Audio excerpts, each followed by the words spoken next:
Hello and welcome back student, welcome to the NEET IIT Adda again. और दोबारा से आपके एएस सर जो है वो वीडियो लेकर यहाँ पर जूलॉजी की आए हैं। और जूलॉजी के अंदर देखिए हम आज का टॉपिक जो स्टार्ट करेंगे बच्चों, तो आज हमारा टॉपिक है इसके अंदर प्यारे बच्चों और डॉक्टर्स, फ्यूचर डॉक्टर्स। तो हमारा जो टॉपिक है आज का वो है ब्लड। ठीक है, तो हम पढ़ते हैं ब्लड जो होता है वो ह्यूमन फिजियोलॉजी के अंदर सर्कुलेटरी सिस्टम का एक पार्ट है, लेकिन हम उसको एक छोटे से पार्ट के अंदर यहाँ पर कन्वर्ट करने की कोशिश करेंगे। हम उसको पढ़ने की कोशिश करेंगे कि जिसके अंदर इस छोटे सारे वीडियो के अंदर काफी सारे क्वेश्चन आपके सॉल्व हो जाएंगे। बाकी जब हम सर्कुलेटरी सिस्टम पढ़ेंगे तब हम ब्लड को पूरी तरह से डिटेल के अंदर जाकर डिस्कस करेंगे। लेकिन हम यहाँ पर फिलहाल क्या कर रहे हैं, यहाँ पर हमने एक ब्लड का बहुत छोटा सा एक टॉपिक बनाया है और इसके अंदर काफी सारे क्वेश्चन आपके नीट के मिल जाएंगे। चलिए तो हम स्टार्ट करते हैं ब्लड को। तो ध्यान रखेंगे, सबसे पहले ब्लड पर जो क्वेश्चन बनता है वो होता है कि ब्लड एक फ्लूइड कनेक्टिव टिश्यू है। फ्लूइड कनेक्टिव टिश्यू का मतलब कि जो बॉडी के डिफरेंट पार्ट के अंदर फ्लो करता है और बॉडी के डिफरेंट पार्ट्स को आपस में कनेक्ट करता है। ठीक है, जिसके थ्रू ही क्या होता है कि जो ब्लड है वो बॉडी के डिफरेंट ऑर्गन्स के अंदर फ्लो करता है और वहां से न्यूट्रिएंट को ट्रांसफर करता है, वहां से गैसियस एक्सचेंज में हेल्प करता है। तो बहुत सारे फंक्शंस होते हैं। तो सबसे पहले हम बात करते हैं ह्यूमन ब्लड की। तो देखिए हम देखते हैं ह्यूमन ब्लड के ऊपर पहले एक दो पॉइंट हम समझ लेते हैं। तो सबसे पहली बात करते हैं हम कि ह्यूमन के अंदर ब्लड कितना होता है। तो ध्यान रखेंगे ह्यूमन के अंदर जो ब्लड होता है वो बॉडी का 8% होता है। मान लिया किसी का वेट अगर 60 kg है तो उसके अंदर ब्लड कितना होना चाहिए, 6 8 48, 4.8 लीटर के आसपास में। अगर किसी का वेट जो होता है वो 80 किलोग्राम है तो उसमें कितना ब्लड होना चाहिए, बिल्कुल 8 8 64 यानी कि 6.4 लीटर। तो ध्यान रखेंगे ब्लड का सबसे पहले वॉल्यूम हम देख लेते हैं। तो देखिए बच्चों, ब्लड का जो वॉल्यूम होता है ये होता है मेल के अंदर, मैं इसको दो पार्ट में डिवाइड कर देता हूं। देखिए मेल के अंदर मैंने लिखा कि ह्यूमन मेल के अंदर ब्लड जो होता है वो होता है लगभग 5 से 6 लीटर के आसपास। तो ह्यूमन मेल में ब्लड कितना है, 5 से 6 लीटर के आसपास। और ह्यूमन फीमेल में हम देखते हैं तो फीमेल के अंदर ब्लड का जो वॉल्यूम है बच्चों वो ध्यान रखेंगे ये होता है 4 to 5 लीटर के आसपास होता है। इस बात को हमें ध्यान रखना है। दूसरा हम देखते हैं कि जो ब्लड का कलर होता है, तो ब्लड का कलर होता है रेड। और ब्लड का कलर रेड किस वजह से होता है, क्योंकि हमारे ब्लड के अंदर जो आरबीसीज पाई जाती हैं उन आरबीसीज के अंदर क्या होता है, हीमोग्लोबिन। और उस हीमोग्लोबिन के अंदर ग्लोबिन नाम का एक प्रोटीन प्रेजेंट होता है और उसके अंदर आयरन प्रेजेंट होता है। तो हीमोग्लोबिन की वजह से हमारा ब्लड जो होता है वो रेड होता है। तो देखा, ध्यान रखेंगे कि जो हमारा ब्लड है वो रेड है किस वजह से है कि इसके अंदर हीमोग्लोबिन प्रेजेंट होता है। तो हीमोग्लोबिन एक आयरन कंटेनिंग पिगमेंट होता है जो हमारे ब्लड में पाया जाता है। तो वॉल्यूम हमने देख लिया, ब्लड का कलर हमने देख लिया, और ब्लड की पीएच ध्यान रखेंगे, पीएच भी आपसे पूछी जाती है। तो ब्लड की पीएच होती है 7.4 यानी कि स्लाइटली बेसिक पीएच होती है। और ब्लड को देखिए हम दो पार्ट में डिवाइड कर सकते हैं, एक ब्लड का लिक्विड पार्ट जिसको हम प्लाज्मा कहते हैं, और दूसरा ब्लड के अंदर पाए जाने वाले कुछ खास तरह के फॉर्म्ड एलिमेंट, ठीक है, जैसे कि आरबीसी, डब्ल्यूबीसी, प्लेटलेट। तो ब्लड को हम दो पार्ट में डिवाइड करते हैं। कौन कौन से पार्ट में, बिल्कुल, एक हमने कहा कि ब्लड का प्लाज्मा जो ब्लड का लिक्विड पार्ट है, दूसरा हमने कहा फॉर्म्ड एलिमेंट। तो मैं यहां पर लिख लेता हूं, देखिए तो दो चीजें ब्लड के अंदर होती हैं, दो कंपोनेंट होते हैं ब्लड के। एक तो प्लाज्मा जो ब्लड का लिक्विड पार्ट है, और ये प्लाज्मा जो होता है वो हमारे ब्लड का लगभग 55% पार्ट बनाता है, 55% ऑफ ब्लड। तो हमारे ब्लड का 55% क्या होता है, प्लाज्मा होता है। और दूसरा हम पढ़ते हैं कि ब्लड के अंदर होते हैं फॉर्म्ड एलिमेंट, और इन फॉर्म्ड एलिमेंट को हम कहते हैं कि ये फॉर्म्ड एलिमेंट कितने होते हैं, तो इन फॉर्म्ड एलिमेंट की परसेंटेज होती है बच्चों 45% के आसपास। तो ये कुछ बेसिक था ब्लड का। हम इसके बाद में क्या करते हैं, हम प्लाज्मा की थोड़ी बात करते हैं और हम फॉर्म्ड एलिमेंट की थोड़ी थोड़ी बात करते हैं। बहुत डिटेल में हम नहीं जाते हैं। डिटेल के अंदर हम कब जाएंगे, जब हम शुरू करेंगे ह्यूमन के अंदर सर्कुलेटरी सिस्टम। ठीक है, तो चलिए हम इसके अंदर थोड़ा आगे बढ़ते हैं। देखिए, तो मैंने कहा कि ब्लड के अंदर हमने कहा कि ब्लड में ब्लड का जो लिक्विड पार्ट होता है इसका नाम होता है बच्चों प्लाज्मा। और ये प्लाज्मा कितना होता है हमारे ब्लड के अंदर, 55% of the blood. 55% of blood volume. तो जितना भी हमारे ब्लड के अंदर वॉल्यूम होता है उसका 55% प्लाज्मा प्रेजेंट होता है। और हमने कहा था कि 8% ब्लड होता है बॉडी के अंदर, ये ध्यान रखेंगे। और इस प्लाज्मा के अंदर भी हम ध्यान रखते हैं बच्चे, देखिए कि इसके अंदर लगभग 92% के आसपास में वाटर प्रेजेंट होता है और प्रेजेंट होते हैं इसके अंदर कुछ इनऑर्गेनिक कंपाउंड। अब इनऑर्गेनिक के अंदर क्या होगा, इनऑर्गेनिक के अंदर कैल्शियम आयन प्रेजेंट होता है जो ब्लड की क्लॉटिंग में हेल्प करता है। ठीक है, ब्लड के अंदर क्या होता है, सोडियम प्रेजेंट होता है। ठीक है, ब्लड के अंदर पोटेशियम प्रेजेंट होता है, क्लोराइड आयन प्रेजेंट होते हैं, ये बहुत सारे आयन्स होते हैं, इनको हमें डिटेल में पढ़ना है। और उसके बाद में हम देखते हैं कि इसके अंदर कुछ ऑर्गेनिक कंपाउंड भी प्रेजेंट होते हैं।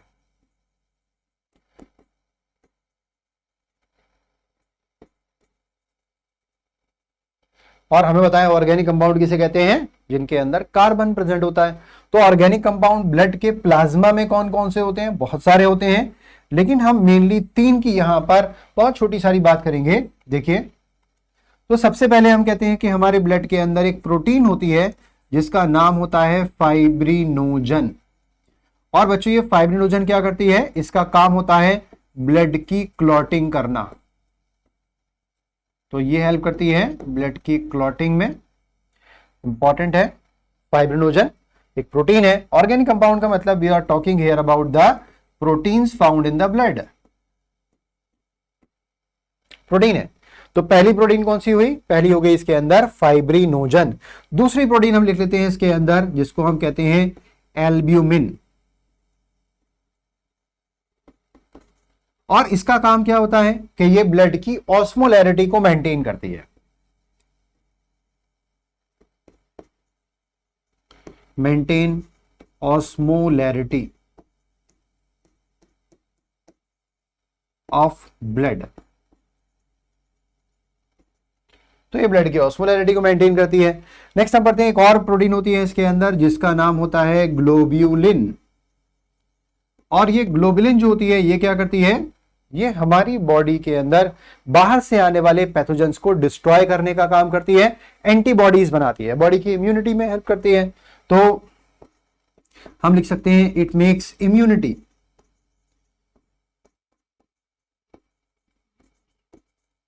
तो ये हमारी बॉडी की इम्यूनिटी बनाती है।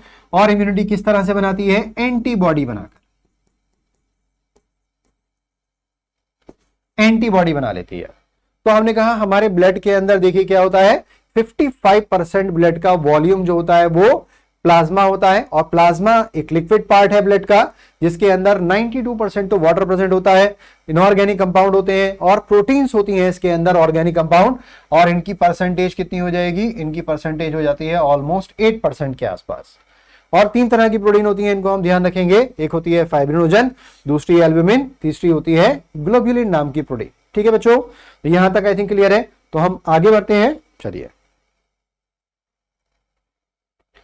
तो नेक्स्ट हम बात करते हैं ब्लड के अंदर पाए जाने वाले फॉर्म्ड एलिमेंट। तो हम पढ़ते हैं ब्लड के अंदर 3 तरह के फॉर्म्ड एलिमेंट होते हैं। और ये फॉर्म्ड एलिमेंट कौन कौन से हैं, एक होती हैं WBCs, white blood corpuscles, WBCs। दूसरी होती हैं इसके अंदर RBC, red blood corpuscles, RBC। और फिर होती हैं प्लेटलेट्स। प्लेटलेट्स होती हैं, इन पर डिटेल में के अंदर हमें सर्कुलेटरी सिस्टम के अंदर पढ़ना है पूरी डिटेल में, लेकिन यहां पर हम क्या कर रहे हैं, इसके एक छोटे सारे पार्ट को हम डिस्कस कर रहे हैं। तो ध्यान रखेंगे हमारे ब्लड के अंदर WBCs होती हैं और WBCs का नंबर कितना होता है इसको हम ध्यान रखते हैं।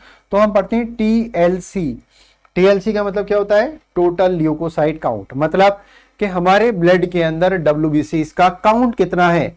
अगर हम क्या करते हैं, 1 मिलीमीटर ब्लड के वॉल्यूम को देखते हैं तो उसके अंदर कितनी WBCs होती हैं। तो NCERT कहती है हमारे ब्लड के अंदर जो WBCs होती हैं वो होती हैं 6000 से 8000, ठीक है, पर मिलीमीटर क्यूब। ये टीएलसी होता है। दूसरा आरबीसी की हम बात करते हैं तो आरबीसी जो होती हैं इनका काउंट कितना होता है। आरबीसी काउंट की हम बात करें तो ध्यान रखेंगे आरबीसी काउंट जो होता है वो मेल के अंदर होता है लगभग 5 से लेकर 5.5, ठीक है, मिलियन, 5 से 5.5 मिलियन पर मिलीमीटर क्यूब। इसका मतलब समझते हैं आप, लगभग हमारे 1 मिलीमीटर ब्लड के वॉल्यूम के अंदर 50 लाख से 55 लाख आरबीसी पाई जाती हैं। It is a huge amount, बहुत बड़ा नंबर है ये। तो मेल के अंदर कितनी होती हैं, 5 से 5.5 मिलियन। और अगर हम फीमेल के अंदर देखते हैं तो फीमेल के अंदर इसका वॉल्यूम होता है, ध्यान रखेंगे, 4.5 से लेकर 5 मिलियन पर मिलीमीटर क्यूब। ये आरबीसी काउंट हो गया। फिर हम बात करते हैं प्लेटलेट की, और प्लेटलेट का नंबर जो होता है वो किसी पर्सन के अंदर लगभग 1.5 लाख से कितना होता है, 3.5 लाख पर मिलीमीटर क्यूब, ये इनका नंबर हो जाता है। उसके बाद में हम देखते हैं डब्ल्यूबीसी जो हमारे ब्लड के अंदर पाई जाती हैं, वो डब्ल्यूबीसी 2 तरह की होती हैं। उनको हम उनके अंदर पाए जाने वाले ग्रेन्यूल्स की बेसिस पर 2 पार्ट में डिवाइड कर देते हैं। एक होती हैं ग्रेन्यूलर, ग्रेन्यूलर जिनके अंदर ग्रेन्यूल्स पाए जाते हैं, और दूसरी होती हैं ए ग्रेन्यूलर, इनके अंदर ग्रेन्यूल्स नहीं होते हैं। तो ग्रेन्यूलर की 3 कैटेगरी होती हैं, ठीक है, इसको ध्यान रखते हैं। ग्रेन्यूलर को हम 3 पार्ट में डिवाइड कर सकते हैं। देखिए, एक होती हैं बेसोफिल, दूसरी होती हैं इओसिनोफिल, और तीसरी होती हैं न्यूट्रोफिल।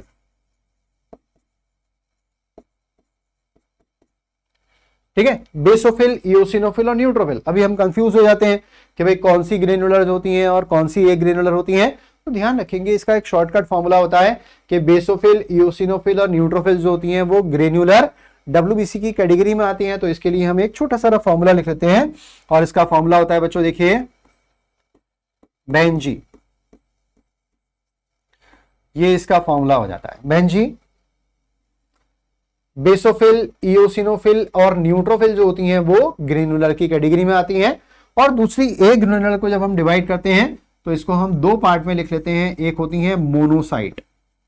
हम इन सबके फंक्शन को डिटेल में पढ़ेंगे कहां पर, जब हम सर्कुलेटरी सिस्टम के अंदर पढ़ेंगे, ब्लड सर्कुलेशन की हम बात करेंगे तो वहां पर ब्लड को हम पूरी डिटेल में पढ़ते हैं। तो मोनोसाइट होती हैं, और दूसरे नंबर पर होती हैं लिम्फोसाइट।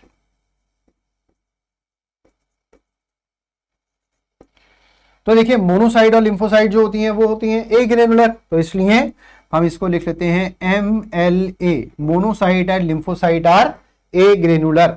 तो ये बात ध्यान रखेंगे, मोनोसाइट और लिम्फोसाइट होती हैं ए ग्रेनुलर। इसका हमने फॉर्मूला यहां पर लिख दिया है, देखिए, MLA, और यहां पर हमने फॉर्मूला लिखा है बेंजी। तो ये बात ध्यान रखनी है, कौन कौन सी हो गई, ये किस तरह से हमने इसको डिवाइड करा है। फिर उसके बाद में आरबीसी को हमने देखा, तो आरबीसी का शेप कैसा होता है, तो हम पढ़ते हैं आरबीसी का शेप होता है कैसा, बाई कॉनकेव। और जब आरबीसी मैच्योर हो जाती है तो वो हो जाती है नॉन न्यूक्लिएटेड, उसके अंदर के सेल ऑर्गेनल डिस्ट्रॉय हो जाते हैं। क्यों? क्योंकि उसके अंदर ज्यादा से ज्यादा अमाउंट के अंदर हीमोग्लोबिन आ जाए, और ज्यादा से ज्यादा अमाउंट के अंदर वो क्या कर सकते हैं, ऑक्सीजन को कैरी कर सके। और ऑक्सीजन को कैरी कैसे करती है कि हमारे लंग्स के एल्वलाई से ऑक्सीजन को लेकर वो बॉडी की हर एक सेल तक लेकर जाता है हीमोग्लोबिन, और क्या बनाता है, एक प्रोडक्ट बना लेता है जिसको हम कहते हैं ऑक्सी हीमोग्लोबिन। तो ऑक्सी हीमोग्लोबिन का फॉर्मेशन कहां पर होता है, हमारे लंग्स के पास में। और उसके बाद में क्या होता है कि ये ऑक्सी हीमोग्लोबिन सेल्स के पास में जाकर टूट जाता है, डिसोसिएशन ऑफ ऑक्सी हीमोग्लोबिन, और वहां पर ऑक्सीजन को सेल के अंदर छोड़ दिया जाता है, बदले में वहां से कार्बन डाइऑक्साइड को हीमोग्लोबिन ट्रैप कर लेता है, और क्या बनाता है, बिल्कुल कार्बन के साथ में, कार्बन मोनोऑक्साइड के साथ में जब हीमोग्लोबिन जुड़ जाएगा तो बन जाता है कार्बामिनो हीमोग्लोबिन। ठीक है, तो हमने देख लिया आरबीसी। और आरबीसी का शेप ध्यान रखेंगे, आरबीसी का शेप कुछ इस तरह से होता है, by concave and non nucleated. और आरबीसी के अंदर क्या होता है, हीमोग्लोबिन प्रेजेंट होता है। ठीक है, इसको हम डिटेल में पढ़ेंगे, लेकिन हम जनरल सी बात कर रहे हैं यहां पर। तो हीमोग्लोबिन हो जाता है। और फिर उसके बाद में देखते हैं प्लेटलेट। और प्लेटलेट का काम क्या होता है बच्चों, प्लेटलेट का काम होता है ब्लड की क्लॉटिंग के अंदर हेल्प करना। और ब्लड क्लॉटिंग क्यों होती है हमारे अंदर, हम देखते हैं कभी अगर चोट लग जाती है तो चोट लगने से क्या होता है, हमारी बॉडी से ब्लड बहने लगता है। लेकिन जब हमारी बॉडी से ब्लड लगातार ऐसे ही बहता रहेगा तो उससे क्या होगा, हमारी बॉडी के अंदर ब्लड का वॉल्यूम कम हो जाएगा।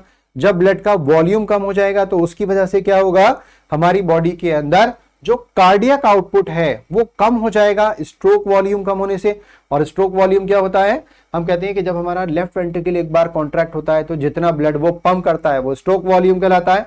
और उसकी अगर हम मल्टीप्लाई कर देते हैं हार्ट रेट से तो फिर हमारा निकल कर आता है कार्डियक आउटपुट। तो ये जो कार्डियक आउटपुट होता है जो 1 मिनट के अंदर लगभग 5 लीटर के आसपास होता है, ये कम हो जाएगा, जिसकी वजह से बॉडी के ऑर्गन्स को sufficient blood, sufficient oxygen, sufficient nutrient नहीं मिलेंगे और बॉडी के टिश्यू के अंदर डेथ हो सकती है, इश्चीमिया हो सकता है।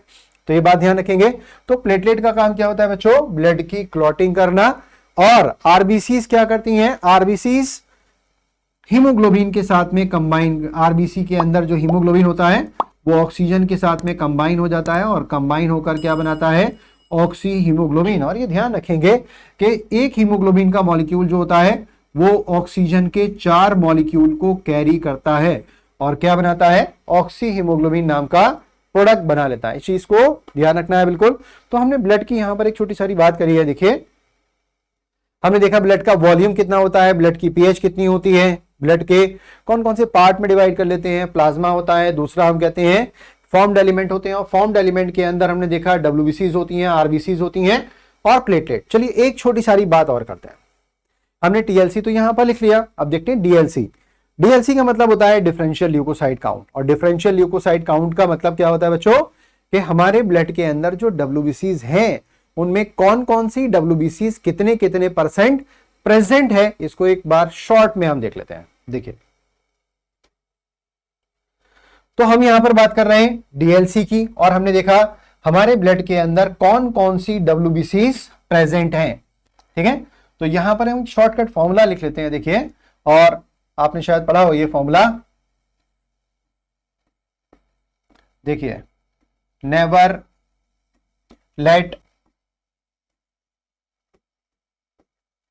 मंकी ईट बनाना।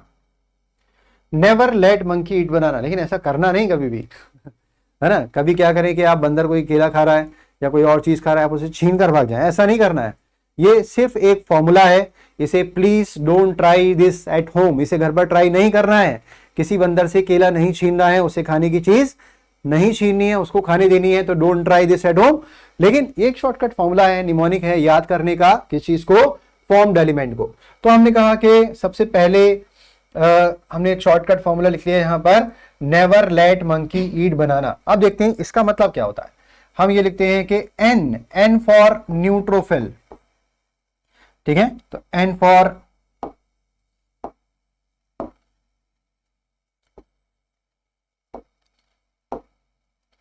तो हमने लिखा एन फॉर न्यूट्रोफिल। देखिए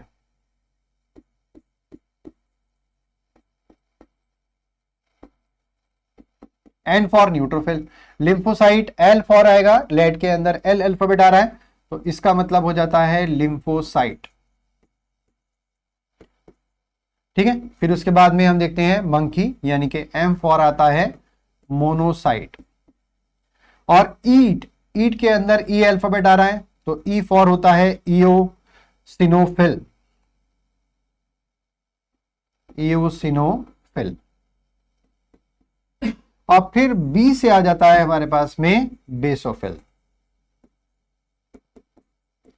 अब देखिए हमने सारी तरह की क्या लिख लिया यहां पर, डब्ल्यूबीसीज। आपको बताया था हमने फॉर्मूला, बेंची मतलब बेसोफिल, इओसिनोफिल और न्यूट्रोफिल होती हैं ग्रेनुलर, और मोनोसाइट और लिम्फोसाइट होती हैं ए ग्रेनुलर। हमने लिखा never let monkey eat banana, मतलब N for neutrophil, L for lymphocyte, M for monocyte, E for eosinophil और बी फॉर बेसोफिल। अब इसके सामने एक छोटा सा नंबर लिख लेते हैं। देखिए जैसे आप लोग मोबाइल नंबर याद रखते हैं, ठीक है, इसी तरह से आधार कार्ड नंबर याद रखते हैं अपना, ये भी एक नंबर याद रखना है। और ये भी बिल्कुल आपके आधार के लिए, आधार की तरह आपके मोबाइल नंबर की तरह बहुत जरूरी है कि अगर इसके अंदर परसेंटेज आपसे पूछ ली जाती है, या जब आप फर्दर मेडिकल कॉलेज के अंदर जाते हैं, आप डॉक्टर बनते हैं, तो आपको ये चीज हमेशा याद रखनी है क्योंकि इसी की बेसिस पर आपको पेशेंट देखना है और इसी की बेसिस पर आपको नीट के अंदर सिलेक्शन लेना है। चलिए, तो हमने कहा छोटा सा नंबर याद रखना है आधार की तरह और मोबाइल की तरह कि 60, 30, 6, 3 और 1। अब देखिए क्या करते हैं, इसके आगे हम परसेंटेज भी लिख लेते हैं।